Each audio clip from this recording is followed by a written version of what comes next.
Hello guys, good morning to all of you. This is Magiraj here and now we are going to get discuss about the electromagnetic waves and their property. तो साथियों अब हम discuss करने जा रहे हैं कि विद्युत चुंबकीय तरंगें क्या होती हैं और इनके गुण क्या होते हैं और इनसे संबंधित और जानकारियां भी डिस्कस करते हैं। तो देखते हैं विद्युत चुंबकीय तरंगें EMW, electromagnetic waves.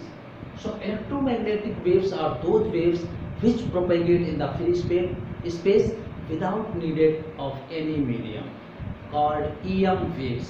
यानी विद्युत चुंबकीय तरंगें वे तरंगें होती हैं जो बिना किसी माध्यम की आवश्यकता के वायु निर्वात यानी स्वतंत्र माध्यम में स्वतंत्र रूप से संचरित होती हैं, विद्युत चुंबकीय तरंगें कहलाती हैं। ठीक है ना, तो ध्यान रखिएगा, these waves which propagate in the free space without needed of any medium। तो इनकी प्रॉपर्टीज डिस्कस करते हैं।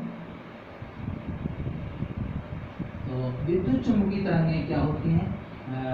It moves with speed of light 3 × 10⁸, यानी ये प्रकाश की चाल से चलती है। 3 × 10⁸ मीटर प्रति सेकंड, इतनी रफ्तार से चलती है। It doesn't needed off any medium, any medium for propagation, यानी इनके संचरण के लिए किसी माध्यम की आवश्यकता नहीं पड़ती। ध्यान रखिएगा। तीसरी चीज कि ये वैद्युत क्षेत्र तथा चुंबकीय क्षेत्र में विक्षेपित होती हैं, यानी लंबवत होती हैं। ठीक है ना। So we can say that EM waves EMW perpendicular to electric field and magnetic field, क्योंकि इलेक्ट्रिक फील्ड और मैग्नेटिक फील्ड भी आपस में म्यूचुअली परपेंडिकुलर होते हैं, लंबवत होते हैं, और विद्युत चुंबकीय तरंगें इन दोनों के लंबवत होती हैं। ठीक है ना, तो ध्यान रखिएगा। ये इस तरीके से ये नेक्स्ट प्रॉपर्टी है। नेक्स्ट देखिएगा, ये जो म्यू नॉट एप्सिलॉन नॉट है, इसकी वैल्यू 1/c², या सिंपली आप लिख सकते हैं म्यू नॉट एप्सिलॉन नॉट, ये अंडर रूट के फॉर्म में जब लिखेंगे C = 1/√μ0 एप्सिलॉन नॉट, ऐसे लिख सकते हैं C = 1/√μ0 एप्सिलॉन नॉट। ठीक है ना। तो म्यू नॉट की वैल्यू क्या होती है? 4π × 10⁻⁷, और एप्सिलॉन नॉट की वैल्यू होती है 8.86 × 10⁻12। ठीक है ना। तो ये सारी जो हैं प्रॉपर्टी हैं EM वेव्स की। तो ध्यान रखिएगा, विद्युत चुंबकीय तरंगें जो हैं वायु या निर्वात में प्रकाश की चाल से संचरित होते हैं। EM waves propagate with speed of light in the free space and it doesn't needed of any medium for the propagation, यानी इनके संचरण के लिए किसी माध्यम की आवश्यकता नहीं पड़ती है। और थर्ड जो है, ये वैद्युत क्षेत्र तथा चुंबकीय क्षेत्र दोनों के ही लंबवत संचरित होती हैं। It means EM waves propagate perpendicularly with respect to electric field and magnetic field also। Okay, तो ये थी इनकी प्रॉपर्टीज। आइए अब हम डिस्कस करते हैं डिस्प्लेसमेंट करंट, यानी विस्थापन धारा। तो देखिएगा, डिस्प्लेसमेंट करंट क्या होती है? ये φE = होता है Qin/ε0। तो अगर हम इसका डिफरेंशिएट कर दें dQin/dt, तो dQ/dt करंट होती है और इसी करंट को डिस्प्लेसमेंट बोलते हैं। ε0 इधर आ जाएगा, तो ये विस्थापन धारा का मान हो जाएगा, डिस्प्लेसमेंट करंट की वैल्यू हो जाएगी। ठीक है। और ये कैसे होगा कि जैसे ये कोई कैपेसिटर है, इसकी एक प्लेट ये, एक प्लेट भी, इस पर पॉजिटिव चार्ज और इस पर निगेटिव, तो electric field positive to negative तरीके से अलाइन होगा।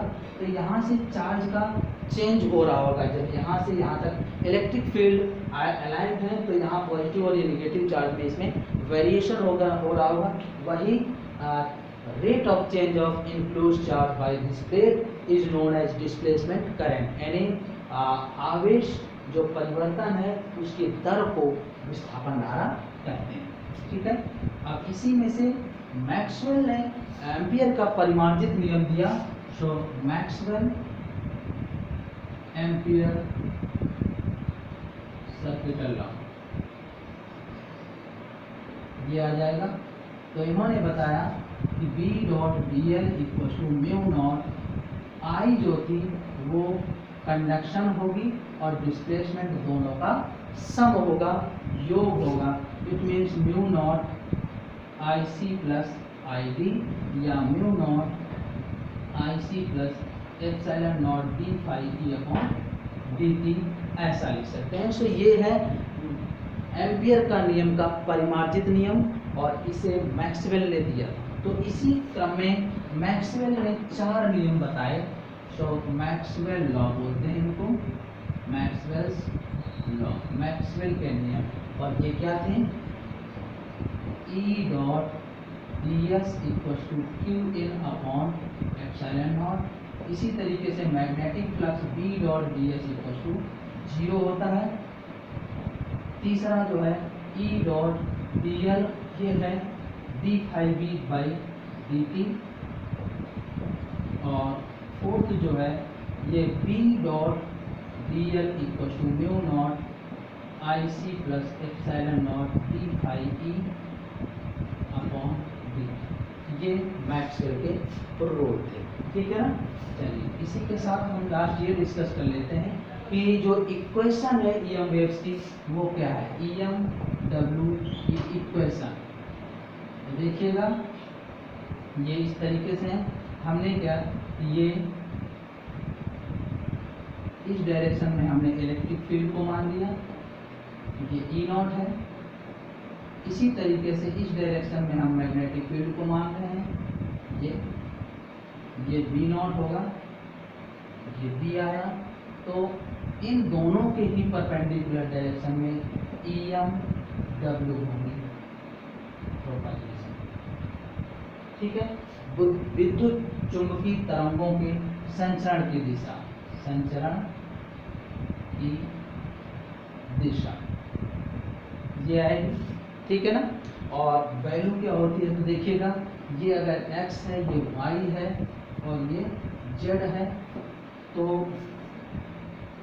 वेव प्रोपेगेशन डायरेक्शन x है, तो ये E y हो जाएगा E naught sine k x minus omega T. ध्यान दीजिएगा ये x डायरेक्शन को बता रहा है। इसी तरीके से B z है B naught sine k x minus omega T. ये जो x यहाँ पर आता है ये वेव डायरेक्शन को बताता है, तरंग संचरण की दिशा को। ये y है z है, दोनों ही परपेंडिकुलर है y और z 90 डिग्री पर, और वेव्स x डायरेक्शन में है, ये इन दोनों के ही परपेंडिकुलर है। और यही हमने इनकी प्रॉपर्टी में डिस्कस किया था कि विद्युत चुंबकीय तरंगें जो हैं वैद्युत क्षेत्र और चुंबकीय क्षेत्र दोनों के ही लंबवत होती हैं, और ऐसा यहाँ पर है। k की वैल्यू जो होती है 2 पाई बाई लैम्डा और ओमेगा की वैल्यू जो होती है वो 2 पाई बाई टी, तथा E naught upon B naught equal to C equal to 3 into 10 power 8 metre पर सेकंड। तो इस तरीके से हम इनसे विद्युत चुंबकीय तरंगों के समीकरण से ये सारी चीज़ें कैलकुलेट कर सकते हैं, ठीक।